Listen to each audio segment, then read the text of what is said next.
Familias de pacto. El matrimonio, con sus bendiciones y desafíos, es un pacto de amor a través del cual, como familia, nos disponemos a regresar el orden de Dios a nuestros hogares para ser bendecidos mutuamente y honrar al Señor. Ya con ustedes, Familias de Pacto.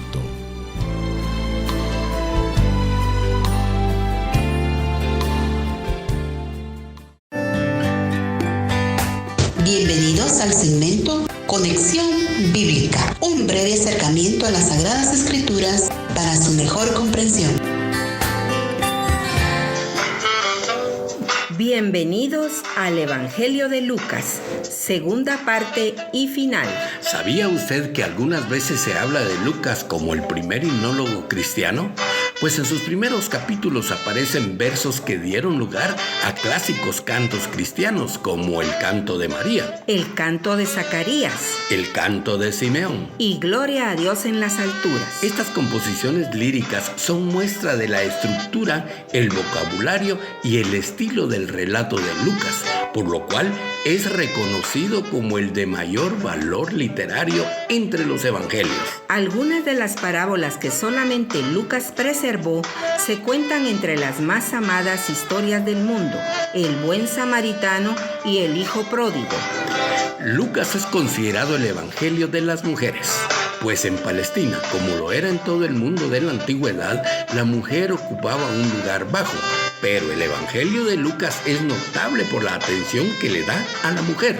El hecho está claramente demostrado por la importancia que en este Evangelio tienen Elizabeth, María, la madre de Jesús, las hermanas Marta y María, María Magdalena y otras. Lucas habla más de la oración que cualquier otro de los evangelios. Nos muestra al Señor en oración en los grandes momentos de su vida.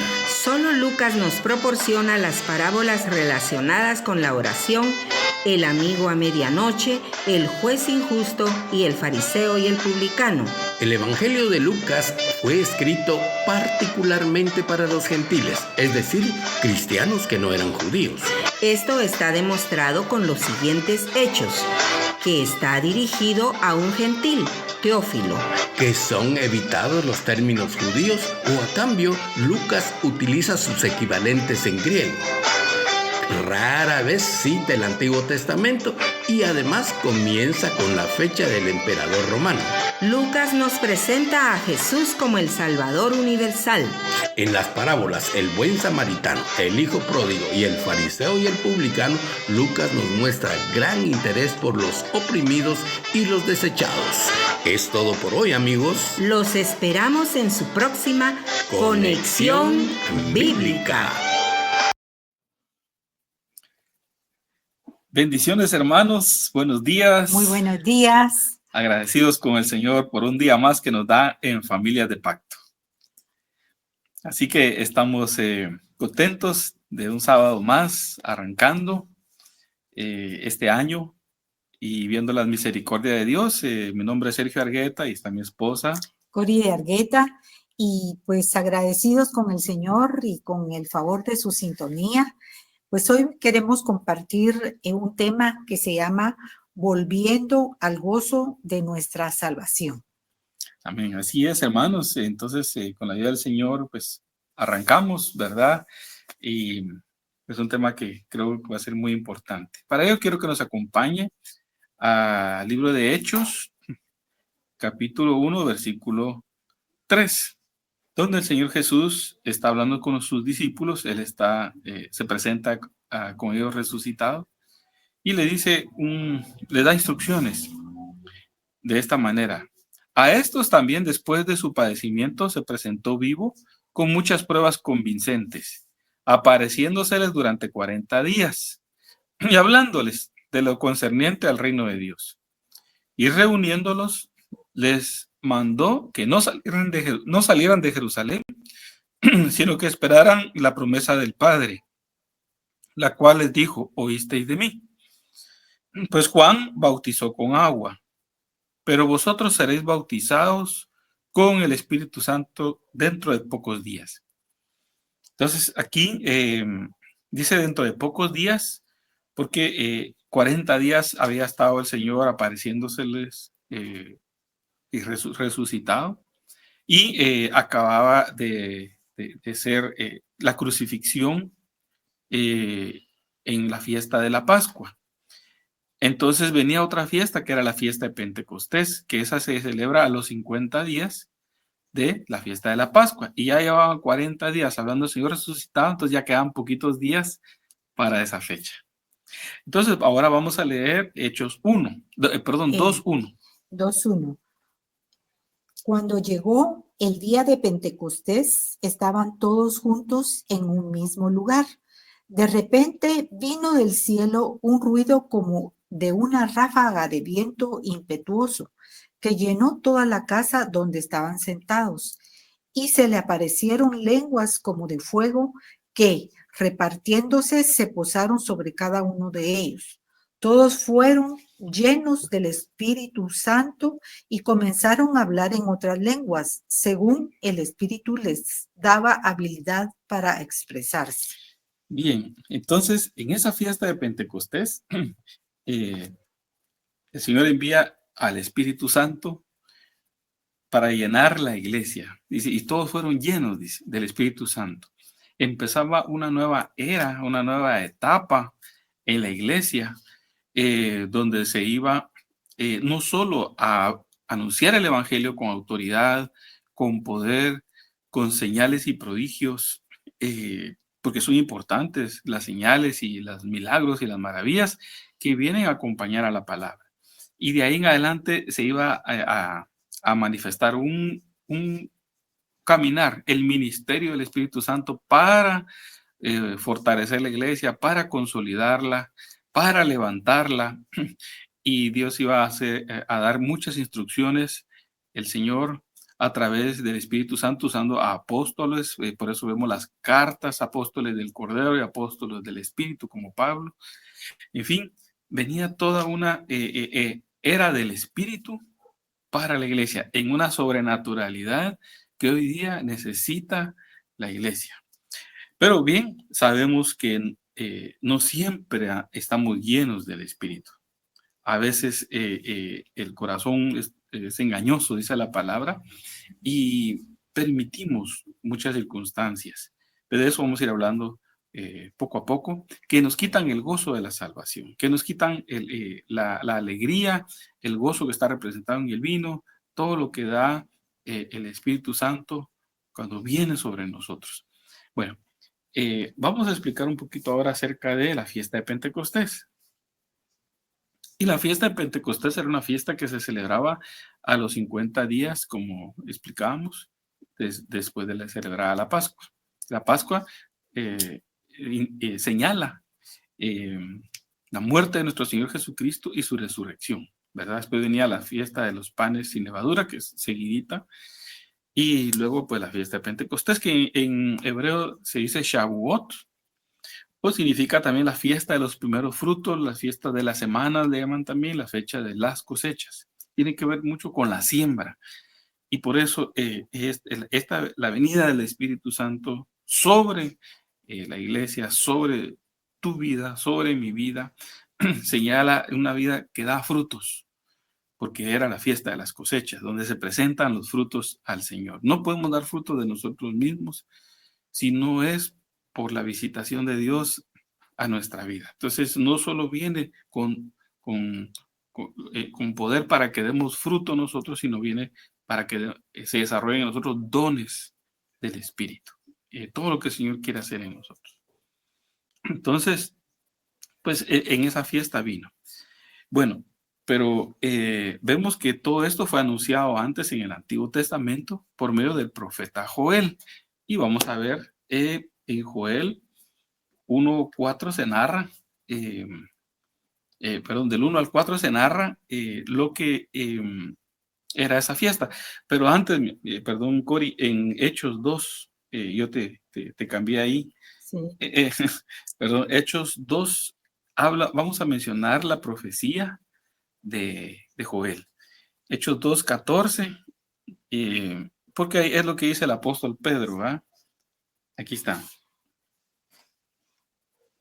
Es que dice, tal vez para poner en contexto, que, que cuando vieron que el Espíritu Santo se derramó en los apóstoles, todos pensaron que estaban borrachos, ¿verdad? Entonces, por eso Pedro en su primer sermón, que es siempre en el capítulo 2, versículo 14, dice, entonces Pedro, poniéndose en pie con los 11, alzó la voz y declaró, varones judíos y todos los que vivís en Jerusalén, sea esto de vuestro conocimiento y prestad atención a mis palabras, porque estos no están borrachos, como vosotros suponéis, pues apenas es la hora tercera del día, sino que esto es lo que fue dicho por medio del profeta Joel. Y esto es lo que dijo el profeta Joel. Y sucederá en los últimos días, dice Dios, que derramaré de mi espíritu sobre toda carne, y vuestros hijos y vuestras hijas profetizarán, y vuestros jóvenes verán visiones, y vuestros ancianos soñarán sueños, y aún sobre mis siervos y sobre mis siervas derramaré de mi espíritu en estos días, y profetizarán. Y mostraré prodigios arriba en el cielo y señales abajo en la tierra, sangre, fuego y columna de humo. El sol se convertirá en tinieblas y la luna en sangre, antes que venga el día grande y glorioso del Señor. Y sucederá que todo aquel que invoque el nombre del Señor será salvo. Bien, entonces, como leía Cori, pues ese era el cumplimiento de una profecía que está descrita en el libro de Joel. Joel significa Jehová es Dios. Entonces, usando el Señor a este siervo, da esta profecía y el Espíritu Santo se la trae al apóstol Pedro para mencionar que eso era lo que se estaba cumpliendo. Pero, como mencionábamos, esa es la primera vez que fue llena la iglesia. Cuando tú eres bautizado por el Espíritu Santo en la manifestación de hablar en otras lenguas, es la primera llenura del Espíritu que tienes en tu vida, ¿verdad? Y por eso hay que anhelarlo, hay que decirle, Señor, bautízame con tu Espíritu Santo, dame esa experiencia. Y el Señor te lo va a dar, porque así dice la palabra. Pero a lo largo del caminar cristiano, a veces nosotros nos vaciamos, ¿verdad? Y necesitamos ser llenos nuevamente y estar buscando la llenura del Espíritu Santo siempre, porque circunstancias de la vida o del pasado o muchas situaciones a veces nos hacen bajar la guardia y bajar esa devoción al Señor. Y en el mismo libro de Joel se menciona esas circunstancias precisamente que provocan. Si nos vamos, Cori, a Joel 1:4, ahí dice que muchas veces viene a nuestra vida a menguar nuestra relación con el Señor. Es esa llenura. Lo que dejó la oruga, lo comió la langosta. Y lo que dejó la langosta, lo comió el pulgón. Y lo que dejó el pulgón, lo comió el sartón. Muy bien. Entonces, ahí menciona 4 plagas de insectos. Y dice el Señor, si uno sigue leyendo ese capítulo, no lo vamos a leer para no ocupar mucho tiempo en esto, pero ahí menciona que ya no había trigo, no había cebada, es decir, no había olivas para el aceite, no había vino para darle al Señor ofrendas, o la ofrenda de cereal y la libación. La ofrenda de cereal se presentaba harina mezclada con aceite y eso se ponía en el altar. Una parte se quemaba y una parte era para los sacerdotes. La libación era lo mismo, era derramar, era una ofrenda derramando vino delante del Señor. Y ya no había, entonces los sacerdotes estaban tristes porque tampoco había alimento para ellos. Entonces el ministerio no estaba ejerciéndose correctamente. Había escasez en Israel, había hambre. Y entonces cuando uno estudia, y eso queremos darle un poquito más de atención, ¿qué es cada una de estas plagas? Aquí tenemos algunos detalles. Por ejemplo, la oruga dice que es un insecto que se come, dice, las hojas, los brotes Las y las flores y flores los frutos. y los frutos, ¿verdad? De la planta. Ujú. Entonces se muere la planta, se va muriendo la planta, una parte de la planta. Pero esa oruga no es una gran plaga, por así decirlo, pero empieza con algunas plantitas. Luego la langosta, lo que dejó la langosta. Sí, dice que la langosta se come lo que dejó la oruga. La diferencia es que ellas se agrupan en enjambres y pueden migrar y devoran grandes cantidades de vegetación. Entonces algo que empezó pequeño, cuando llega la langosta, eso es una devastación. Son campos, ¿verdad? Todo eso tiene una aplicación que vamos a explicar. ¿Y el pulgón? El saltón. Ah, perdón. El saltón chupa la savia de las hojas y los tallos jóvenes. Cuando ocurren infestaciones altas, podrían causar amarillez y reducción en el crecimiento.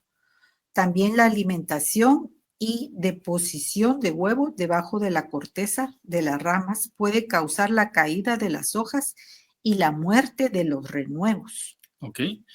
Y luego está el pulgón, que chupa también la savia, reduce el crecimiento, extrae los nutrientes de la planta, reduce el crecimiento y deforma la planta.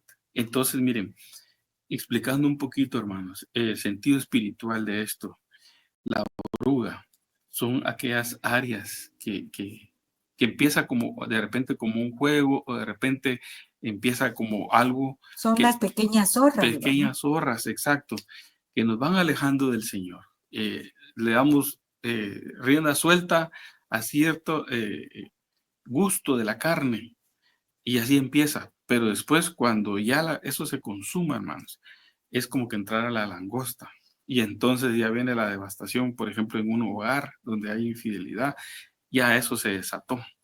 O cuando hay engaño entre la misma pareja y no nos comunicamos, no nos contamos las cosas, etcétera, viene devastación y a veces no entendemos problemas de salud, problemas de dinero, etcétera. ¿Por qué pasan esas cosas? Vamos entrando poco a poco a detalle. Luego, lo que representa el pulgón se refiere que se detiene el crecimiento, es decir, la planta ya no crece, ¿verdad? Es aquel cristiano detenido, ya no hay fruto y se deforma, ¿verdad? Porque eso hace el pecado. Y luego el saltón lo que hace es atacar los vástagos nuevos, ¿verdad? Los renuevos. Es decir, ya no solo es el problema en la vida de uno, ya no solo es en la relación de pareja, sino que el enemigo, ¿verdad? Los hijos, ¿verdad? Le está poniendo la mirada en los hijos. Y luego dice que esa plaga del saltón le quita el brillo a la planta. Esa es reluciente, que es la planta tan bonita, se dice que se ve pálida. Entonces le quitaron el gozo al Hijo de Dios, al cristiano. Entonces, ¿cuál es la intención de todas estas plagas? Que no des fruto, empobrecerte, porque eso es lo que dice el Señor en Joel. Tener una vida sin fruto, ¿verdad? Tener una vida sin fruto, distanciados del Señor. Y perder el gozo. Perder el gozo, estar secos prácticamente, porque después de esas plagas lo que venía fueron incendios, porque todo era seco. Y entonces se consume todo eso. La obra, dice, de cada uno, si es madera, hojarasca, no va a prevalecer. Eso es lo que queda después de que pasan estas plagas. Y vamos un ejemplo en Gedeón, si vemos en Gedeón capítulo 6, ahí explica bien eso, que me llamó poderosamente la atención. Pero en Gedeón es de Jueces, el libro de Jueces capítulo 6, y ahí vamos a ver, tú tienes esto ahí, ¿verdad? Jueces 6, 1. Pongamos atención a esta lectura. Vamos a leer del 1 al 7. Los hijos de Israel hicieron lo malo ante los ojos del Señor, y el Señor los entregó en manos de Madián por 7 años. Y el poder de Madián prevaleció sobre Israel por causa de los madianitas. Los hijos de Israel se hicieron escondites en las montañas y en las cavernas y en los lugares fortificados. Porque sucedía que cuando los hijos de Israel sembraban, los madianitas venían con los amalecitas y los hijos del oriente y subían contra ellos, acampaban frente a ellos y destruían el producto de la tierra hasta Gaza, y no dejaban sustento alguno en Israel, ni oveja, ni buey, ni asno, porque subían con su ganado y sus tiendas y entraban como langostas en multitud. Tanto ellos como sus camellos eran innumerables y entraban en la tierra para devastarla. Entonces, mire qué interesante. Vuelve a aparecer la palabra langostas. Estaban empobreciendo a Israel. Ya no había ni para comer ellos y menos para ofrecerle al Señor una ofrenda de cereal o celebrar el Pentecostés, que era la fiesta de las cosechas. Y era una devastación. ¿Por qué? Porque ellos habían hecho lo malo ante el Señor. Y dice que para poder comer algo se escondían en cuevas, ¿verdad? Entonces, hermano, esto es algo, una invitación a nuestra vida, una introspección para reflexionar, porque a veces lo que ganamos no cubre las necesidades, como que se estuviera yendo en saco roto, dice Ageo, el profeta Ageo, dice que sembrad mucho, pero cosecháis poco. ¿No será que tenemos que revisar nuestra vida? ¿Por qué no nos alcanza para cubrir los gastos? Se va mucho en enfermedades, se va mucho que los carros se arruinan, o ahora resultó que hay que pagar esto, o estamos endeudados y se vuelve eso una bola de nieve. ¿No será que y apareció por ahí una oruga que está empezando algo pequeño? ¿No será que ya es una plaga, verdad? La que te está robando el gozo del Señor que ya no tienes, ¿verdad? Y ya se vuelve una rama seca, ¿verdad? Y ya no hay fruto, ese fruto, los frutos del Espíritu que hablábamos, el gozo, paz, paciencia, benignidad, bondad, amor, templanza, mansedumbre, son los frutos del Espíritu, que es esa cosecha que el Señor espera de nosotros, fruto de esa llenura del Espíritu. Entonces, puede ser que alguna familia esté pasando a través de estas circunstancias y pues se preguntará, ¿y qué puedo hacer? ¿Verdad? ¿Qué puedo hacer? Y entonces déjame decirte que sí hay salida, el Señor nos da esperanza y en su palabra lo dice y lo vamos a leer aquí en Joel capítulo 2, versículo 1 primero y luego nos saltamos al versículo 12.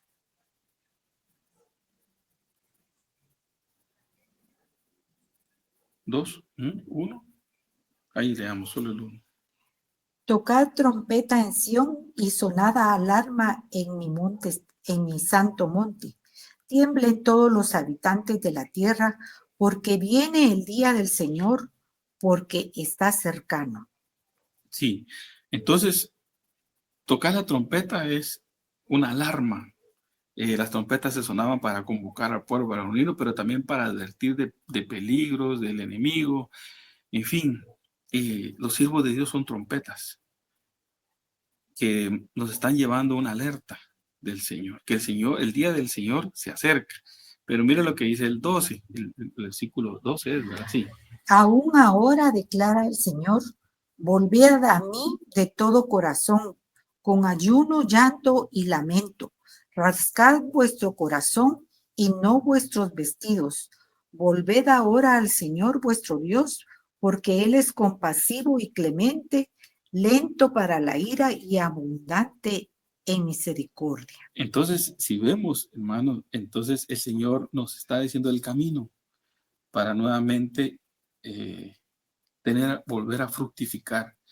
¿Y cuál es el camino? Primero dice que volvamos a Él, que nos arrepintamos. ¿Eso qué significa? Que el Espíritu va a venir a ayudarnos a escudriñar en dónde está la situación.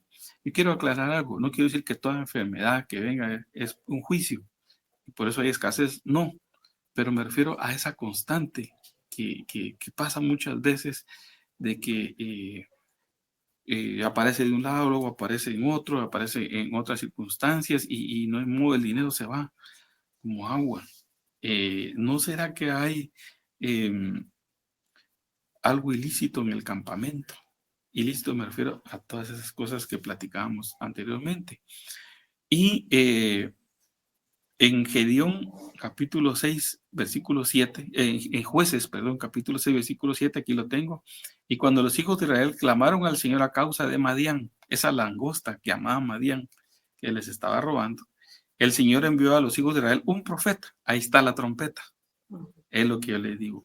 La trompeta son siervos de Dios usándolos el Señor, que les dijo, así dice el Señor Dios de Israel, fui yo el que os hice subir de Egipto y os libré de la mano de los egipcios. Yo soy el Señor vuestro Dios. No temeréis a los dioses de los amorreos en cuya tierra habitáis, pero no me habéis obedecido.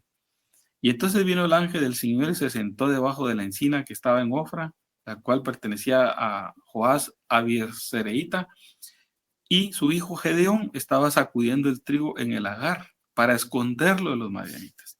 Mire, lo poco que había, lo tenían que esconder en su propia tierra. Y eso es un mensaje tremendo, hermano. No es afuera, es en tu propia casa.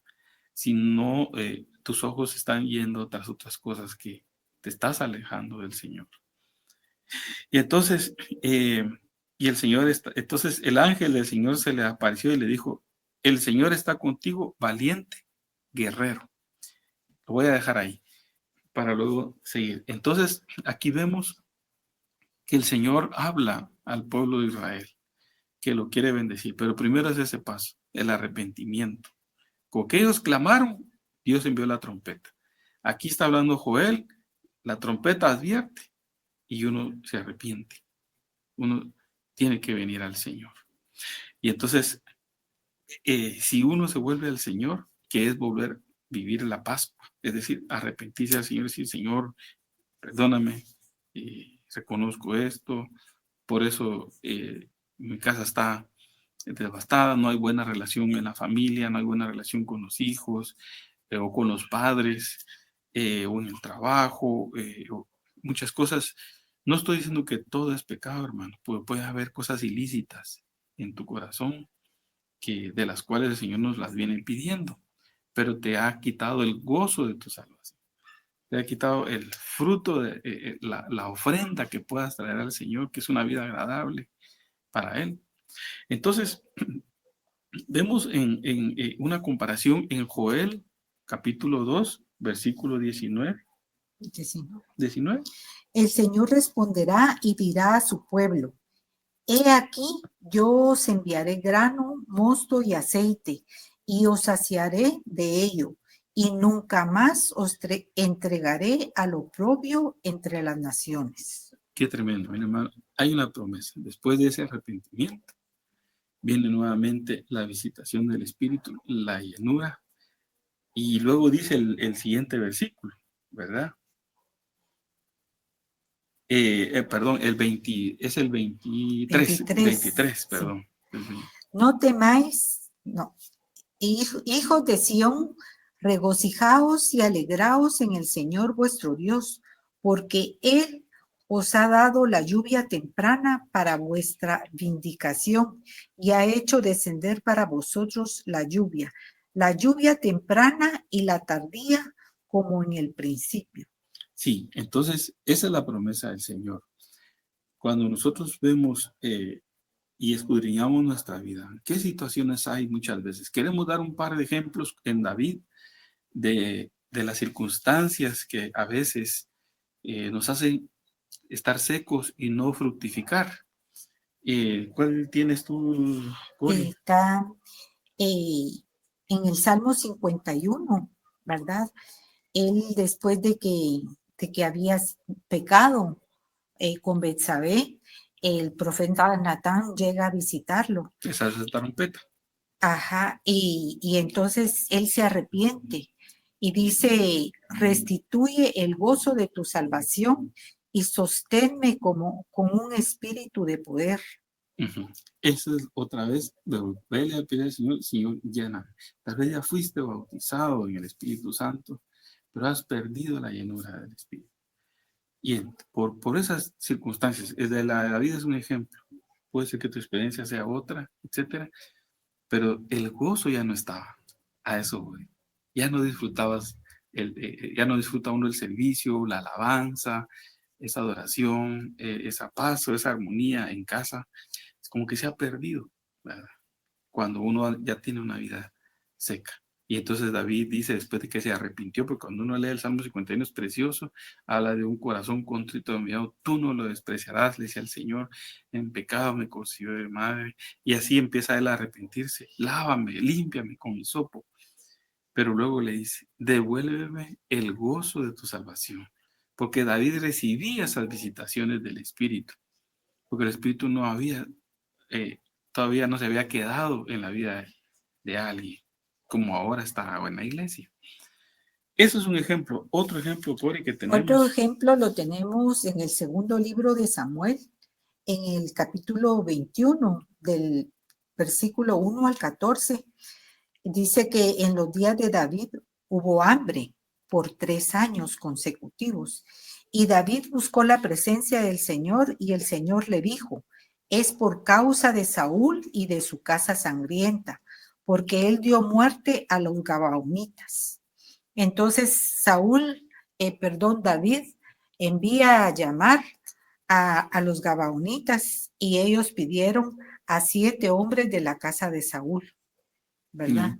Y dice que después de que sacrificaron a estos 7 hombres de la casa de Saúl, Dios fue movido a misericordia por la tierra, ¿verdad? Y volvió de nuevo la lluvia y llovió y volvió de nuevo las cosechas, ¿verdad? Para mitigar el hambre que había sido por 3 años consecutivos. Qué tremendo, ¿verdad? Porque 3 años pasaron ellos preguntándose por qué había hambre en Israel, teniendo un Dios tan grande.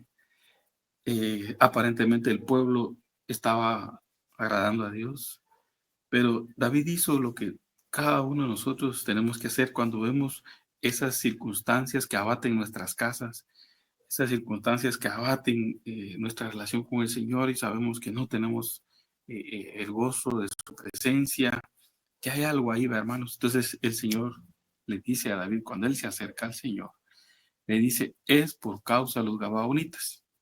Ustedes recordarán que los gabaonitas hicieron, y los israelitas hicieron un pacto con ellos de no agresión y de convivir juntos. Pacto, o sea, los gabaonitas los engañaron, ¿verdad? Y ellos no le consultaron al Señor, sino que hicieron pacto con ellos, ¿verdad? Correcto. Luego después descubrieron que eran vecinos de ellos, sino de una región lejana como ellos engañaron, ¿verdad? Porque era un pueblo que tenían que destruir, pero por engaño les tocaron los sentimientos y ellos cedieron y entonces hicieron un pacto con ellos. ¿Estaba el Señor de acuerdo con ese pacto? No. Pero como se había dado la palabra, el Señor dijo, bueno, pues ahora respetan ese pacto.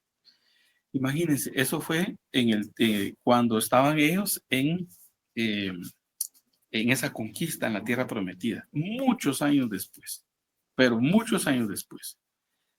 Volvemos ahora al tiempo de David. Y resulta que el Señor le dice a David que es por causa de la casa de Saúl que mataron a los gabaonitas. Mire qué fuerza la del pacto.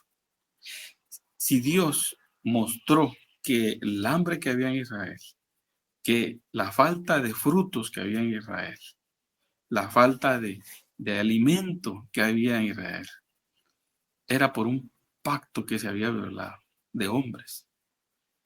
¿Cuánto más el Señor no demandará sobre un pacto matrimonial?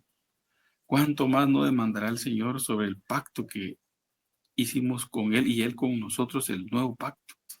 Si nosotros somos infieles y fallamos contra ese pacto. el Señor lo va a demandar. Un hombre que es infiel a su esposa, abandonando el pacto, va a haber consecuencias, va a haber devastación, van a haber langostas, hermano.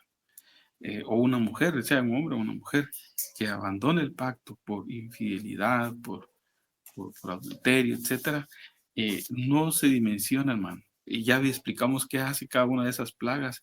Hasta los renuevos de la planta son alcanzados.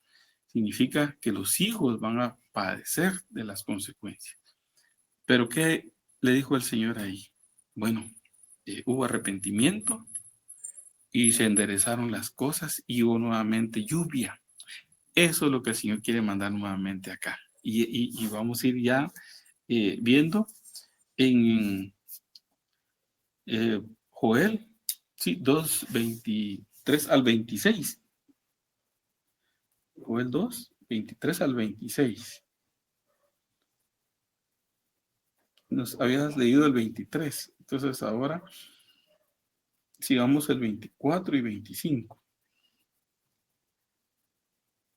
Y las eras, Perdón, el 3, disculpa. hijos de Sión, regocijaos y alegraos en el Señor vuestro Dios, porque Él os ha dado la lluvia temprana para vuestra vindicación y ha hecho descender para vosotros la lluvia temprana y la tardía como en el principio.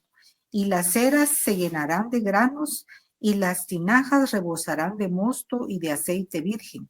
Entonces os compensaré por los años que se ha comido la langosta, el pulgón, el saltón y la oruga, mi gran ejército que envié contra vosotros.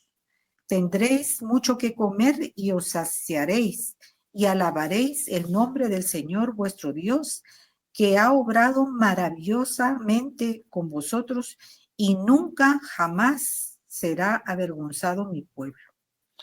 Qué tremendo, hermanos, porque Dios promete enviar nuevamente la lluvia temprana y la lluvia tardía. Esa lluvia es la llenura del Espíritu Santo nuevamente a tu vida. Dice que la lluvia temprana viene antes de la temporada de lluvias. Más o menos en el mes de marzo, por ahí, venía la lluvia temprana en Israel, porque la temporada de lluvias empezaba en abril en adelante. Hasta noviembre, hasta noviembre. Entonces, la lluvia temprana venía para mojar la tierra, para prepararla. Fíjense, si podían sembrar y todo, por eso anhelaban ellos que viniera esa lluvia. Luego ya venía la lluvia, la temporada de lluvias, y cuando terminaba la temporada de lluvias, esperaban la lluvia tardía. Esa lluvia que viene después de que ya pasó la temporada de lluvia, y esa lluvia hacía madurar el fruto para la cosecha. La lluvia temprana fue allá en Hechos. Hay una lluvia tardía antes que venga el día del Señor.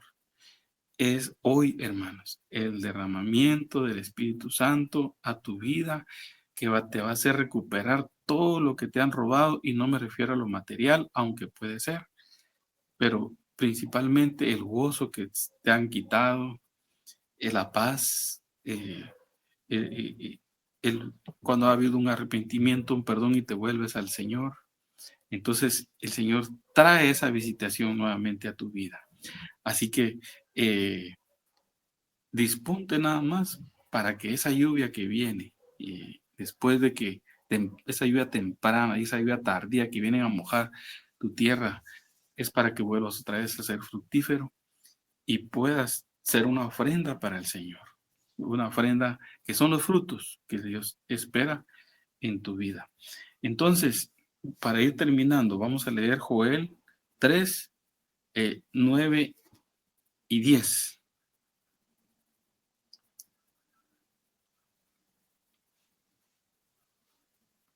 Proclamad esto entre las naciones, preparaos para la guerra, despertad a los valientes.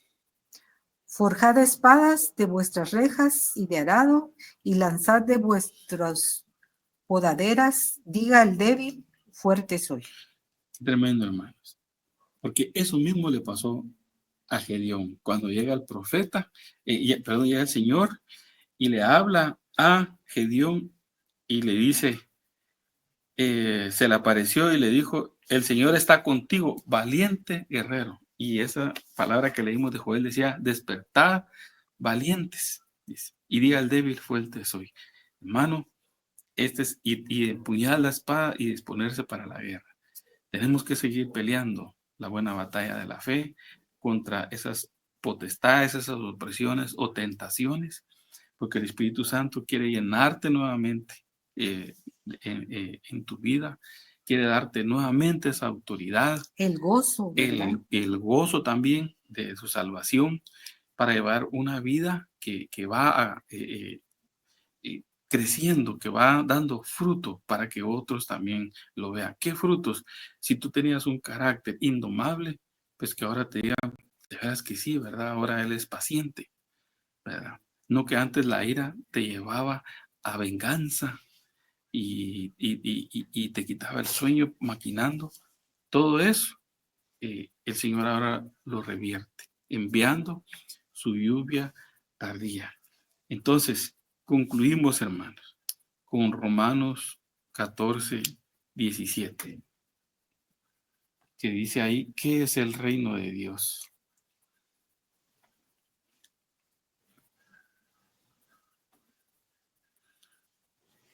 Entonces, 17. Porque el reino de Dios no es comida ni bebida, sino justicia y paz y gozo en el Espíritu Santo. Entonces eso es lo que trae de vuelta al Señor. Así que, hermano, vale la pena pedirle al Señor. Si tú no has tenido la experiencia del bautismo del Espíritu Santo en tu vida, pídeselo al Señor. Si no has recibido el bautismo del Espíritu Santo, no eres menos. Y si ya lo tienes y tienes esa manifestación en otras lenguas, tampoco eres más que el otro que no lo tiene. No, es simplemente, si cabe la palabra simplemente, es solamente para que tengas una vida con autoridad, con gozo. No quiere decir que no van a venir pruebas, no quiere decir que no va a venir oposición.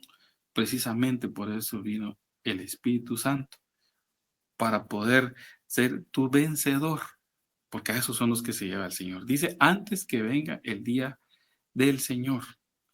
Por eso es que hoy día, más que nunca, necesitamos estar llenos del Espíritu Santo y luego esperar ya la venida del Señor. Que nunca falte aceite en tu lámpara y todo el tiempo sean blancos tus vestidos. Amén. Amén. Bien, mis hermanos, esperamos haya sido de bendición este tema, como lo fue para nosotros. Queremos invitarles. ¿Qué tenemos hoy, Cori? Invitarlos para que hoy por la tarde nos acompañen en nuestro servicio familiar. Va a ser en Jubilín y pues al cuidado de niños y los esperamos. Nuestra primera reunión del año, hermanos, así que los esperamos. En el nombre de Jesús les bendecimos. Hemos definido en nuestro corazón ser familias de pacto, porque nos debemos a un Dios fiel, que guarda el pacto y la misericordia a los que le aman y guardan sus mandamientos hasta 1000 generaciones. Te invitamos a participar con nosotros el próximo sábado a partir de las 8 de la mañana. Familias de Pacto. Es un programa producido por el Ministerio Familiar de Iglesia de Cristo Elim Central.